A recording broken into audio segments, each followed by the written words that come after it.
Voilà. Alors, c'était la bataille de Little Bighorn, les derniers instants de la plus grande victoire des Amérindiens contre la cavalerie américaine. Mais je vais commencer par le début, et en fait, qu'est-ce qui a provoqué vraiment les dernières guerres indiennes? Donc évidemment, les guerres indiennes, elles ont commencé depuis l'origine des États-Unis, ou même, si vous pouvez repartir jusqu'à, même en Amérique du Sud, évidemment. Mais là, nous, on va parler des dernières guerres indiennes, et je vais prendre 2-3 exemples extrêmement parlants de ces guerres indiennes, mais je vais surtout parler de thématiques. Surtout, comment était la cavalerie, comment étaient les Indiens, et comment se sont déroulées ces guerres indiennes. Donc ces guerres indiennes, elles ont commencé avec une explosion de la colonisation. Donc, on est en 1862, et les États-Unis sont en pleine guerre de sécession, donc le Nord contre le Sud, vous connaissez tous, hein, les gris contre les bleus, et il y a un besoin vital d'expansion économique. Et c'est le président Lincoln qui se rend compte qu'il y a une pression migratoire. À New York, les immigrants vraiment forcent l'entrée. On a des millions d'immigrants. En 1860, on a 4 millions d'immigrants qui viennent aux portes entre 1840 et 1860, qui viennent aux portes des États-Unis. Et il y a une volonté vraiment d'envoyer ces gens à l'ouest, de développer le pays pendant qu'on s'entretue. Vraiment, c'est l'idée. Donc, le président Lincoln va signer le Homestead Act en 1862. Alors, qu'est-ce qu'il dit, ce Homestead Act? Il donne des conditions extrêmement bonnes pour coloniser l'Ouest. Par exemple, il dit aux colons qui sont déjà sur place, si vous pouvez prouver que vous étiez là depuis 5 ans, on vous offre les 65 hectares sur lesquels vous êtes. Donc, c'est des conditions absolument incroyables. Il ne faut pas oublier, on en parlera à la dernière conférence, que c'est des pauvres. C'est des pauvres qui arrivent là, des gens qui ont plein d'idées, qui pensent qu'on peut être propriétaire en Amérique, etc. Et à ces pauvres, on dit, voilà, vous êtes propriétaire, l'Amérique vous offre 65 hectares à l'ouest. Et pour les gens qui sont là depuis seulement 6 mois, on leur dit, avec 300 $, on vous offre la terre. Donc c'est vraiment un immense cadeau du gouvernement américain aux colons. Et en fait, il y aura une explosion de cette colonisation. Et une explosion de cette colonisation, évidemment, je parlais de vagues, mais c'est des territoires tellement grands qu'il y aura souvent des vagues avec des fermes isolées. Des fermes isolées qui sont bien sûr très vulnérables. D'où les guerres indiennes, vous voyez un peu en filigrane les guerres indiennes. Donc, vu par les tribus des plaines, évidemment, qu'est-ce que ça veut dire cette avancée des Blancs, des colons, des pionniers? Et pourquoi la résistance armée? Ça paraît évident, mais il faut quand même revenir là-dessus. C'est simplement déjà les terres à gibier. Ces populations occupent les terres à gibier. Donc là, je parle de petit gibier, je vais parler du bison par la suite pour les tribus des plaines. Mais évidemment, ils viennent sur des secteurs où on chassait auparavant, où on pêchait. Beaucoup de ces tribus sont soit pêcheurs, soit chasseurs. Donc ils arrivent dans les endroits à gibier, et évidemment, ils les tuent. Donc c'est une question de survie. La deuxième question de survie, et c'est pour ça que je faisais le parallèle avec Hollywood, c'est le nombre. Et les nombres, ils sont faramineux. Pensez qu'entre 1860 et 1870, il y a 10 millions d'immigrants qui arrivent.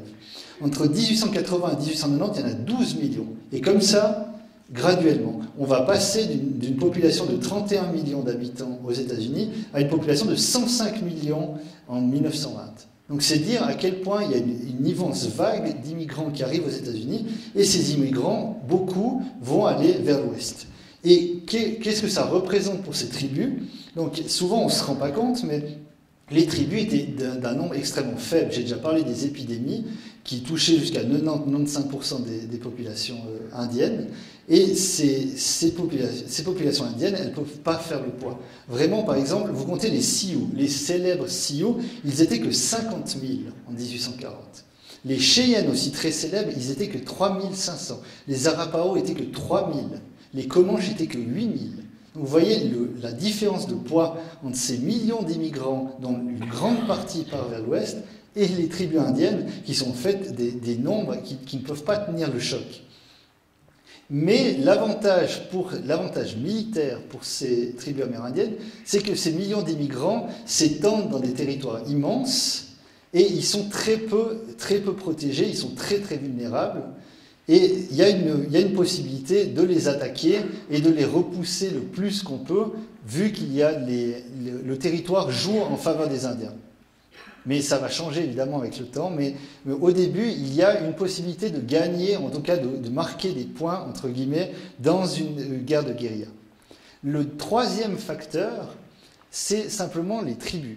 Alors quand je vous parlais de stéréotypes auparavant, en fait on oublie, et les tribus amérindiennes elles-mêmes aujourd'hui en sourient, on oublie qu'en fait la structure tribale de base, c'est une structure de guerriers. Et pour beaucoup, si ce n'est la plupart des tribus amérindiennes dans les plaines, mais même si vous parlez des Apaches, c'était des guerriers. Et ils naissaient, George Grinnell, qui est un spécialiste des Indiens qui a vécu avec eux, disait on élève les enfants en guerriers. La fierté de l'Amérindien, c'est d'être un guerrier. La fierté, c'est de ressembler aux guerriers, c'est de porter des objets sacrés à la guerre, c'était vraiment entre guillemets, des Spartiates, mais avec évidemment une autre culture, etc. Mais c'était pas du tout des tribus qui ont vu arriver les Blancs, à qui on a enseigné de faire la guerre. Non, ils faisaient la guerre avant que les Blancs arrivent, et ils en avaient une grande fierté et une grande structure guerrière. Par exemple, on a évidemment des histoires, des mythes guerriers. Les Indiens n'avaient pas la culture de l'écrit, donc c'était des traditions orales, des traditions très fortes, beaucoup de fierté, qu'on transmettait à sa progéniture en espérant qu'il se couvre également de gloire. On avait également des sociétés guerrières, dont d'ailleurs des sociétés de femmes aussi, des sociétés de guerriers où ils se réunissaient, ils avaient leurs propres coutumes. Et on avait surtout une rivalité énorme. Ou quasiment chaque tribu était la rivale d'une autre tribu. Pour une terre, pour un événement, pour une personne, il y avait une sorte de cercle permanent où on se faisait la guerre entre soi, soit pour des choses vraiment futiles, ou c'était vraiment une sorte entre guillemets, de grand jeu où on se faisait la guerre en permanence pour des choses, des biens, pour des personnes, pour des femmes, pour des chefs, etc. Mais comme il y avait le problème du nombre et que les Indiens n'étaient pas assez, on ne pouvait pas faire des guerres extrêmement sanglantes. Donc on faisait, évidemment, il y a eu aussi des guerres indiennes extrêmement sanglantes. Hein. Je veux dire, les guerriers eux-mêmes pouvaient tout à fait passer par les armes leurs adversaires, il n'y avait pas de problème. Mais il y avait également une sorte de grand jeu et une sorte de grande... où on faisait des raids sur des villages, on kidnappait des gens, on volait des biens, etc. Et ensuite, on tabassait ou on lâchait quelqu'un et on repartait. Et c'était simplement la gloire, c'était d'avoir réussi à rentrer dans ce village et n'avoir pas été tué ou n'avoir pas été tabassé. Donc voilà, les Blancs arrivent dans ces structures où en fait, les Blancs sont un participant parmi tant d'autres, dans des guerres qui existent déjà. Et d'ailleurs, les Blancs vont bien le savoir, puisqu'ils vont arriver à l'est ou à l'ouest, et ils vont commencer à jouer. Ils vont commencer à jouer quel est l'adversaire de qui, avec qui je peux m'allier, avec qui je peux vexer, etc. Un peu comme Bismarck en Europe. On fait comme ça, on avance les pions, et on sait qui va se battre avec qui sera notre allié, etc. Donc ils vont vraiment en profiter. Et ils vont profiter tellement de ces guerres tribales qu'on aura jusqu'à la fin des Indiens qui seront les éclaireurs de l'armée, on a des Indiens qui vont se battre à la place des Blancs, et on aura aussi, par exemple, un petit fort qui peut gouverner un énorme territoire parce qu'il a fait une alliance avec une tribu qui était la tribu rivale, etc. Donc ça, c'est le troisième facteur. Et le quatrième facteur qui concerne surtout les tribus des plaines. Donc, comme je l'ai dit dans la première conférence, là je donne des généralités, mais on ne peut pas faire une généralité sur tous les Indiens, puisque Indien, le mot même d'Indien ne veut absolument rien dire. Donc c'est vraiment, chaque tribu est différente, mais là, pour les plaines, pour les tribus des plaines, les Comanches, les Cheyennes, les Sioux, le bison est un élément extrêmement vital. Alors, le bison jusqu'à 1850, la situation est encore plus ou moins gérable, mais ensuite il y a le chemin de fer. Le chemin de fer en 1863 et 1869, où en fait on va faire le lien entre l'Est et l'Ouest, et on va lâcher des grappes de chasseurs de bisons dans l'Ouest pour nourrir les ouvriers. Et ensuite, ces chasseurs vont se lancer dans un véritable commerce, un commerce de masse, de non seulement les crânes de bison, les langues de bison, la peau de bison, etc. Et ça va ça va amener un massacre absolument énorme. Donc là, vous avez sur la photo, ce sont juste des crânes de bison. Donc c'est un massacre industriel. C'est un massacre énorme. De 30 millions d'animaux, on va arriver au début du XXe siècle, donc vers 1900, à peu près 1000 bêtes. Donc on a frisé l'extinction simplement en chassant les bisons. Pourquoi? Parce que le bison, c'est un animal assez bête, dans le sens où on peut le tuer, on peut arriver dans un... Et d'ailleurs, il n'y avait aucune gloire, on a beaucoup parlé de Buffalo Bill, mais il n'y a pas de gloire à chasser le bison, puisqu'on peut se mettre derrière un rocher avec un fusil, et on peut abattre tout le troupeau sans que le troupeau ne s'enfuit. Donc les animaux peuvent tomber, et le troupeau va continuer à rester dans le même secteur. Donc c'est extrêmement simple. C'est extrêmement simple, et ça va provoquer ce massacre absolument énorme, qui est une menace vitale, une menace de survie pour les Amérindiens. Donc là, c'est une menace de famine. C'est la famine et c'est la mort. Donc là, il y a vraiment derrière ces massacres, il y a une menace de mort. Et quand je parlais de famine, donc là, je vais donner 2-3 exemples d'événements qui se passent pendant la guerre de sécession. Et là, je vais parler surtout de massacres, mais on va voir par la suite qu'il y avait beaucoup de batailles. Mais là, je vais citer des massacres parce qu'ils sont restés très célèbres. Le premier massacre, c'est en 1862. C'est une première flambée de violence qui a justement comme origine la famine. C'est dans le Minnesota en 1862. Les Amérindiens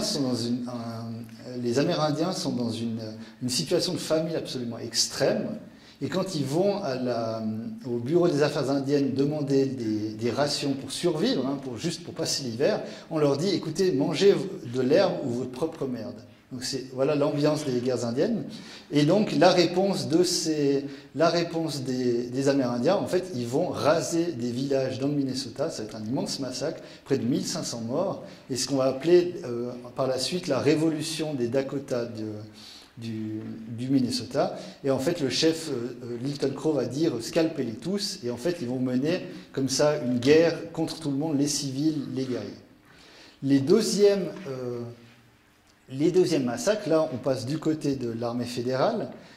Un premier massacre à Bear River contre les Shoshones, où en fait des Indiens avaient attaqué une ferme et en représailles, un commandant américain qui avait une armée de volontaires, donc c'est l'armée régulière, c'est le gouvernement américain, a attaqué un village et après quelques coups de feu, ça s'est transformé vraiment en orgie de sang, puisqu'il y a eu des viols, il y a eu des massacres, il y a eu des femmes et des enfants qui ont été tués. En 1864, celui-là il est peut-être plus célèbre, vous le connaissez, au Colorado, il y a eu également une famille qui a été tuée par les Indiens. En représailles, on a attaqué carrément une réserve, d'Amérindiens, et le chef de la cavalerie, ça c'était des miliciens, et c'est important de le dire parce que les miliciens c'était des colons avec des armes, et les miliciens étaient de loin les soldats les plus sadiques et les plus désordonnés. Donc c'est vraiment les pires. Et le chef de ces miliciens, qui s'appelle John Shillington, que vous avez ici, qui a vraiment le visage de l'emploi, et qui dit, voilà, scalpez-les tous, tuez-les tous, les lentes deviennent des poux. Donc c'est vraiment, là, pour lui, c'est une guerre d'extermination. Personne ne doit survivre. Heureusement, il y a des Cheyennes qui ont réussi à s'enfuir, mais il y a eu environ 150 morts. Voilà, alors ça c'est des massacres, mais je ne voudrais pas que vous pensiez que toutes les guerres indiennes sont simplement ça. Puisque les guerres indiennes, c'est pas des guerres classiques, on n'est pas dans la guerre de 100 ans, on n'est pas dans la guerre de sécession, on n'a pas deux armées qui se rencontrent en permanence, on n'a pas non plus deux armées qui massacrent un coup par-ci, un coup par-là, c'est vraiment une ambiance dans les plaines où c'est une sorte comme un immense quartier sensible, où on a des meurtres, tout le temps des meurtres d'Indiens, des meurtres de colons, des meurtres de soldats, on a des petites opérations, des petites représailles. Là, je vous ai mis une image d'un blanc qui se fait tuer et puis d'Indiens qui se font attaquer par la cavalerie. Donc ça se passe comme ça. C'est vraiment des petites embuscades un peu partout, qui sont souvent qu'une ligne dans les journaux.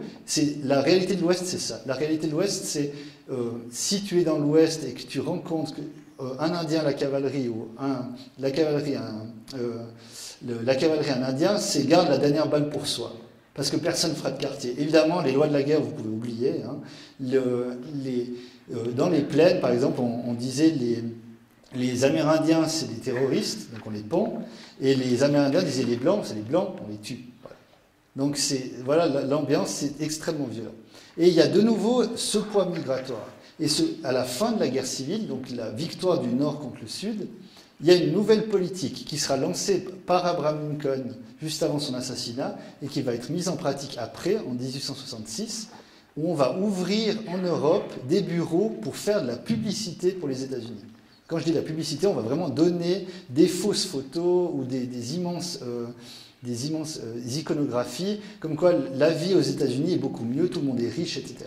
Et il y aura un nouveau poids de personnes de Suède, de France, d'Allemagne qui vont venir en Amérique. Et de nouveau, il faudra lancer vers l'Ouest. Donc en 1866, on est là. C'est la grande migration vers l'Ouest. C'est un peu le dernier coup de la colonisation. Et un premier grand événement dans ces guerres indiennes, c'est la défaite de 80 hommes qui vont tomber dans une embuscade, les hommes de Fetterman en 1866, qui vont tomber dans une embuscade par les chefs Sioux Crazy Horse et le chef Sioux Red Cloud. Il va tomber dans une embuscade. Alors, les pertes ne sont pas énormes. En général, dans les guerres indiennes, c'est pas des pertes. Il n'y a pas beaucoup de pertes dans les embuscades, mais ça va beaucoup choquer les Américains, puisque dans les guerres indiennes, on considère les Amérindiens comme tellement inférieurs qu'on ne peut pas penser perdre une seule bataille. Et justement, il y aura cette défaite de Fetterman, et c'est là qu'on va envoyer dans l'Ouest les meilleurs soldats qui ont combattu à l'Est pendant la guerre civile. Alors, ces soldats, contrairement à ce qu'on pense aujourd'hui, c'est pas un groupe de soldats racistes, bornés, stupides, etc.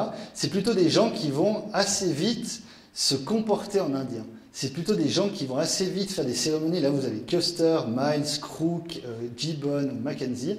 Ils vont adopter petit à petit les tactiques indiennes, les tactiques de guérilla. Ils vont apprendre les langues, ils vont apprendre le langage des signes, apprendre, etc. Et ils vont peu à peu devenir, entre guillemets, des Indiens et se battre, entre guillemets, à l'indienne. Donc il y a eu une certaine adaptation à cet environnement. Mais par contre, leur armée, c'est pas du tout, vous pouvez oublier John Wayne. Leur armée, c'est pas du tout ces cavaliers bien comme il faut, tous avec un bel uniforme, etc. Non, pas du tout. Leur armée, c'était la plupart du temps une partie des anciennes personnes qui allaient tenter leur chance à l'Ouest, mais c'était surtout des immigrants. 42% des troupes de Custer, par exemple, étaient des immigrants. Ça veut dire des Italiens, des Français, beaucoup d'Allemands évidemment, et des Irlandais. Certaines personnes qui ne savaient même pas lire et écrire. Et qui d'ailleurs, certaines personnes ne comprenaient même pas les ordres qu'on leur donnait. Donc il fallait vraiment, c'est extrêmement difficile à monter une troupe à partir de toutes ces nationalités bigarrées, etc. Mais ils vont réussir à monter des troupes assez solides, comme vous connaissez peut-être le 7e de cavalerie. Donc ils vont réussir à monter des troupes solides, mais avec énormément de peine et énormément de problèmes. Le problème, c'est par exemple l'alcoolisme. Évidemment, on est dans les plaines. Et les plaines, c'est pas du tout cette image épique et héroïque qu'on a aujourd'hui. Les plaines, à l'époque, c'est le désert. C'est le Vietnam. C'est le Vietnam dans les années 70. C'est vraiment, on vous envoie dans un endroit où personne n'a envie d'aller, dans un environnement où personne n'a envie d'aller. Par exemple, le général Gibbon a dit la gloire dans l'Ouest, c'est se faire tuer par un Indien embusqué derrière un rocher et voir son nom mal orthographié dans les journaux. Donc là, on est vraiment loin de John Wayne. Personne n'a envie d'aller dans l'Ouest et ça va se ressentir dans le moral des soldats. Alors, il y a l'alcoolisme, il y a aussi la désertion. Il ne faut pas oublier que ces soldats, ils sont à côté de pionniers ou de prospecteurs qui découvrent de l'or, qui s'enrichissent, etc., de grands propriétaires. Donc, quand ils vont aller faire la guerre, au bout d'un moment, ils vont aller aussi... un peu la part du gâteau pour eux aussi. Voilà pourquoi moi je me suis engagé, pourquoi je suis monté dans mon bateau d'immigrants, c'est aussi pour faire fortune en Amérique. Donc c'est des soldats, mais d'un autre côté, ils pensent déjà, et la plupart d'ailleurs, vont faire d'autres carrières après coup, à l'Est ou à l'Ouest. Donc il n'y a pas une motivation extraordinaire, même s'il y avait des soldats qui étaient vraiment très très bons. Et il y a aussi, parmi les soldats qui étaient très très bons, donc vous avez le 7e de cavalerie, qui était vraiment une bonne unité, et les autres soldats, il y a les Buffalo Soldiers. Donc c'est les anciens esclaves qui sont rentrés dans les troupes américaines et qui sont aussi très performantes et très bonnes aussi. Donc voilà pour l'armée américaine, mais quelle politique derrière cette armée américaine et pourquoi cette politique on aura des fois l'impression que c'est une politique un peu schizophrène. On a l'impression que personne ne dirige vraiment le bâtiment. Et c'est parce qu'à Washington, il y a plusieurs influences. Vous avez l'influence des chefs de l'armée. Les chefs de l'armée, le général Sherman, le général Sheridan, c'est des officiers extrêmement brutaux. C'est des officiers qui, on a dit après coup qu'ils étaient racistes, etc. C'est plutôt des officiers qui n'aiment aucun ennemi. Un ennemi, il faut l'écraser. Et ils l'ont déjà fait pendant la guerre de sécession contre les sudistes. Si on rentre dans une ville sudiste et la population aide l'adversaire, on brûle des maisons. On brûle les maisons jusqu'à ce que la population comprenne que c'est la fin de la guerre, etc. C'est un peu la technique de la guerre totale qu'on a employée par la suite avec les bombardements, etc., les bombardements en haute altitude, etc. Donc c'est vraiment la guerre totale, écraser l'ennemi, et ils vont mettre cette politique à exécution dans l'Ouest. Les tribus qui ne sont pas d'accord, obstacles, on les écrase. De l'autre côté, on a l'influence des bureaux des affaires indiennes qui, eux, plutôt, sont positifs avec les Indiens. Je veux aussi dire qu'en fait, l'armée était extrêmement corrompue. Extrêmement corrompue, ça veut dire que des fois, c'était quasiment des gardes du corps de lobbies de colons, des gardes du corps des compagnies de chemin de fer. Donc c'était très facile de corrompre des chefs très hauts à Washington de l'armée et d'avoir l'armée comme une sorte de fer de lance d'une colonisation, d'un intérêt particulier, d'une mine, etc. Donc il y a une corruption de ce côté-là. D'un autre côté, les bureaux des affaires indiennes sont complètement du côté des Indiens. Donc là, ça a l'air positif, mais ça ne l'est pas vraiment, puisque les bureaux des affaires indiennes reçoivent de l'argent du gouvernement pour s'occuper des Indiens. Et en fait, ils sont prêts à mentir, ils sont prêts à dire que tout se passe bien, que personne n'est mort, etc., pour recevoir de l'argent. De l'argent qui, en plus, n'est même pas redistribué souvent aux Indiens, puisque la plupart de ces bureaux des affaires indiennes s'enrichissent sur le dos des Indiens, provoquant de nouvelles guerres. Vous voyez un peu l'ambiance. Et en fait, le troisième, Harper's Weekly, c'est le journal de la civilisation, c'est ceux qui promeuvent la civilisation. Donc on a toutes ces influences à Washington, et en fait l'armée et le gouvernement va faire successivement que des politiques inverses. Un jour, on envoie des rations aux Indiens, les lendemains, on les attaque, le jour suivant, on leur donne des armes, le jour suivant, on les attaque, et ils vont se défendre avec les armes qu'on leur a données le jour précédent. Enfin, je schématise un peu, mais au niveau sur 3-4 mois, ça se passe vraiment comme ça. Donc c'est une politique un peu schizophrène. Et vous avez le champ de bataille, les champs de bataille en général, avec les tribus des plaines, donc je ne vais pas tous les faire évidemment, mais vous avez les Nez Percés au nord, avec les Sioux et les Cheyennes du nord, au sud les Cheyennes du sud, les Apaches et les Comanches. Alors je vais vous parler des Apaches, très très rapidement, mais simplement les Apaches, alors eux c'est vraiment les Spartiates de l'Ouest, c'est vraiment les guerriers les plus durs, les mieux entraînés et les plus difficiles à combattre. Donc ils sont seulement, évidemment, de nouveau les nombres, les Apaches c'est seulement 3-4 000 individus, c'est très très peu, mais par contre ils vivent dans des terrains arides, faciles à défendre, faciles à faire de la guérilla. Donc la guerre des Apaches va commencer par une prise d'otages. Les Américains vont prendre en otage des Apaches, qui eux-mêmes vont prendre en otage des Américains, et finalement chacun va exécuter ses propres otages, et ça va démarrer une guerre qui va durer 11 ans. Une guerre très sanglante et très très dure. Et avec une coalition du chef Cochise, que vous connaissez certainement, c'est un nom qui est dont on répète souvent, et Mangas Coloradas. Mais suite à une bataille, donc là je vais vraiment très très vite, on peut faire un cours là-dessus, hein. Vous pouvez me réinviter, il n'y a pas de problème, sur les Apaches, et pour vous dire un peu l'ambiance ou la brutalité de ces guerres, c'est que Mangas Coloradas a fini par se rendre en 1862, après une bataille qui s'appelle la bataille d'Apache Pass, et il s'est rendu à des miliciens. Et si vous vous rappelez bien, les miliciens, ce sont les plus cruels, puisque ce sont des colons qui ont en fait simplement pris des armes.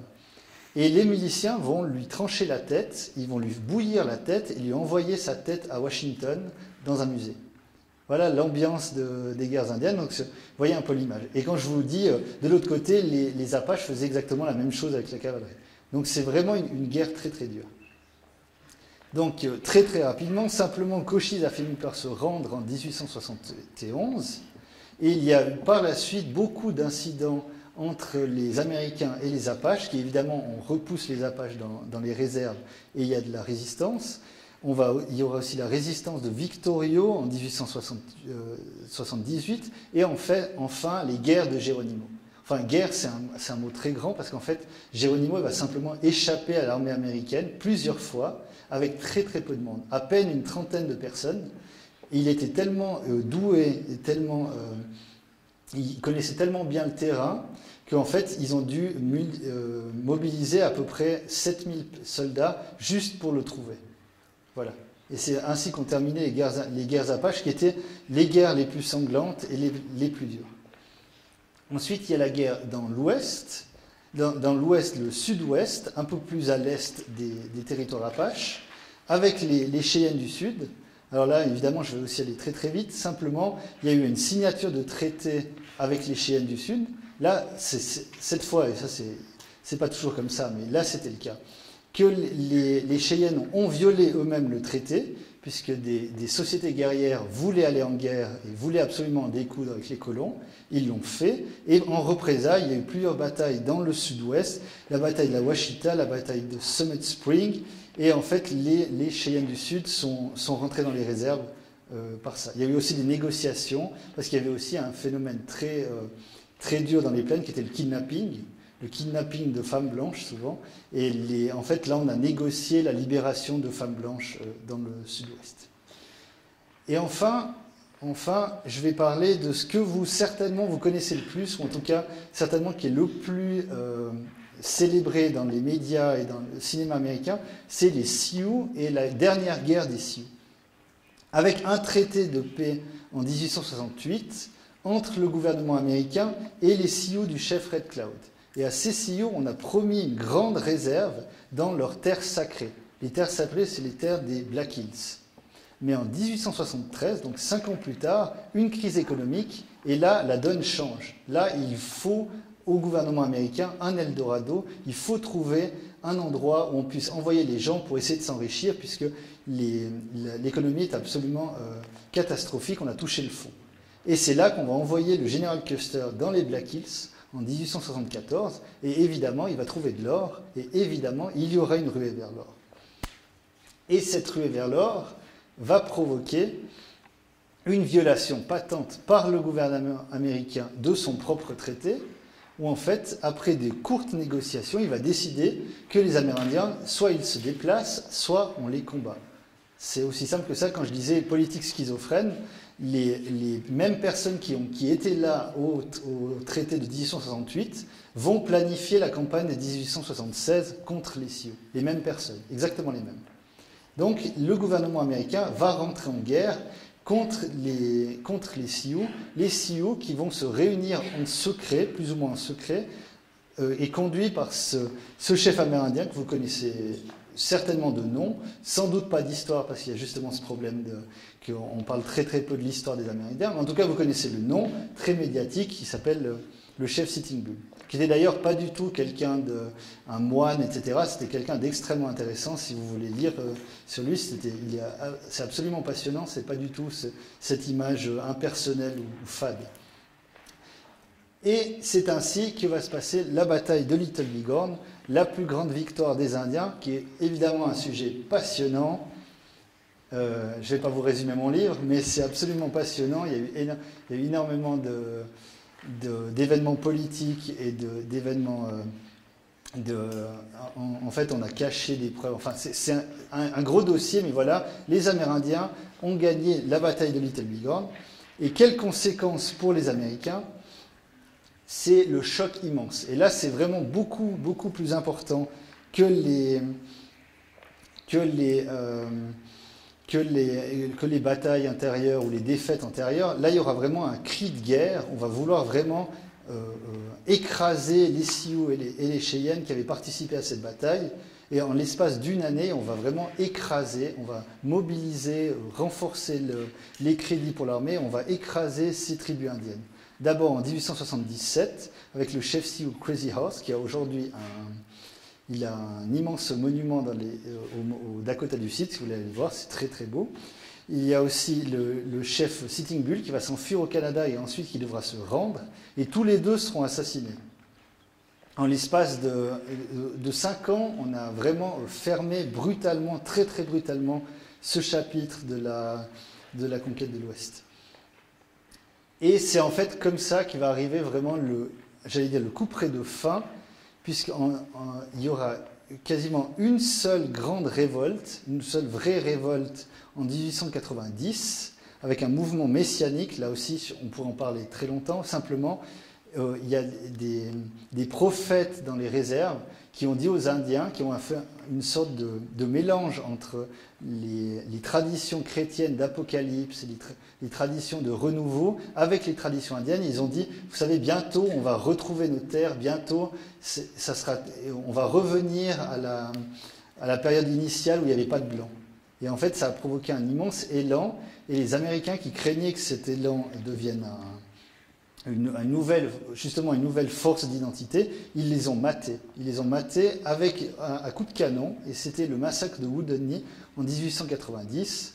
Alors là, je ne vais pas vous expliquer comment ça s'est passé, mais simplement, il y a eu près de 200 morts, voire même 300 morts, avec une très très très large majorité de civils. Donc c'est vraiment un massacre sanglant, et c'est sur ce massacre sanglant que se sont terminées les guerres indiennes. Alors, simplement, en résumé, les guerres indiennes, c'est simplement l'accompagnement de la colonisation, l'accompagnement armé de la colonisation. Donc vous voyez, entre 1840 et aujourd'hui, voilà ce qui reste des territoires indiens et comment ils ont été conquis. Ils ont été conquis par la colonisation et par la force, par l'accompagnement de la cavalerie. Alors pourquoi est-ce intéressant? Pourquoi n'est-ce pas juste une ligne dans un livre d'histoire, les guerres indiennes? Pourquoi on en parle, Pourquoi on en parle? Déjà, parce que si vous allez aux États-Unis, et moi je l'ai fait beaucoup, sur les sites, là j'ai mis le site de Little Bighorn, mais en général, c'est comme si c'était hier. Et vous aurez vraiment l'impression que c'était hier.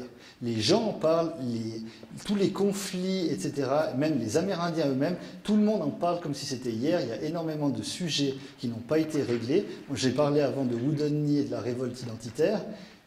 Vraiment, on a ce sentiment que cette période, c'était vraiment hier. Et en fait, c'était hier. C'était hier. On a l'impression que je vous parle de cowboys, je vous parle de cavalerie, je vous parle d'amérindiens, je vous parle de massacres, je vous parle de batailles. On a l'impression que c'est vraiment le passé un peu mythique, etc. Mais en fait, c'était hier. Alors, les exemples les plus flagrants, c'est par exemple les descendants. Alors évidemment, on est en Normandie. Alors, je prends évidemment la Normandie. Le descendant de Custer, il a débarqué en Normandie, sur Omaha Beach. Le descendant de Sitting Bull, il s'est battu à la Première Guerre mondiale avec les forces canadiennes et il est mort en France. Vous voyez, de nouveau, c'est pas très loin, c'était juste son petit-fils. On possède aussi, encore plus frappant, on possède des films de témoins de la bataille de Little Bighorn. On a tellement l'impression que c'est loin, que c'est... Non, c'est proche. Mais encore plus impressionnant à quel point c'est proche, c'est les derniers survivants de ces guerres indiennes. Et surtout les derniers survivants, là j'ai mis évidemment Little Bighorn. Vous avez le moustachu ici, il s'appelle Charles Windolph, il est mort en 1950. 1950, c'est l'année de naissance de mon père. Voilà, c'est vraiment hier. Mais plus incroyable encore, le dernier survivant indien, il est mort en 1955. Et 1955, c'était l'année de naissance de Bruce Willis, de Sarkozy, de je ne sais qui. Donc c'est vraiment hier. C'est vraiment hier. Donc on parle de ces choses comme si ça a été tellement mystifié par Buffalo Bill, mystifié par le passé, qu'on a l'impression qu'on parle de sujets antiques, mais en fait c'est des sujets c'est des sujets d'actualité. Et si vous allez sur les champs de bataille ou si vous allez dans l'Ouest américain aujourd'hui, vous aurez l'impression que c'était comme la Seconde Guerre mondiale, que c'était vraiment hier. Voilà.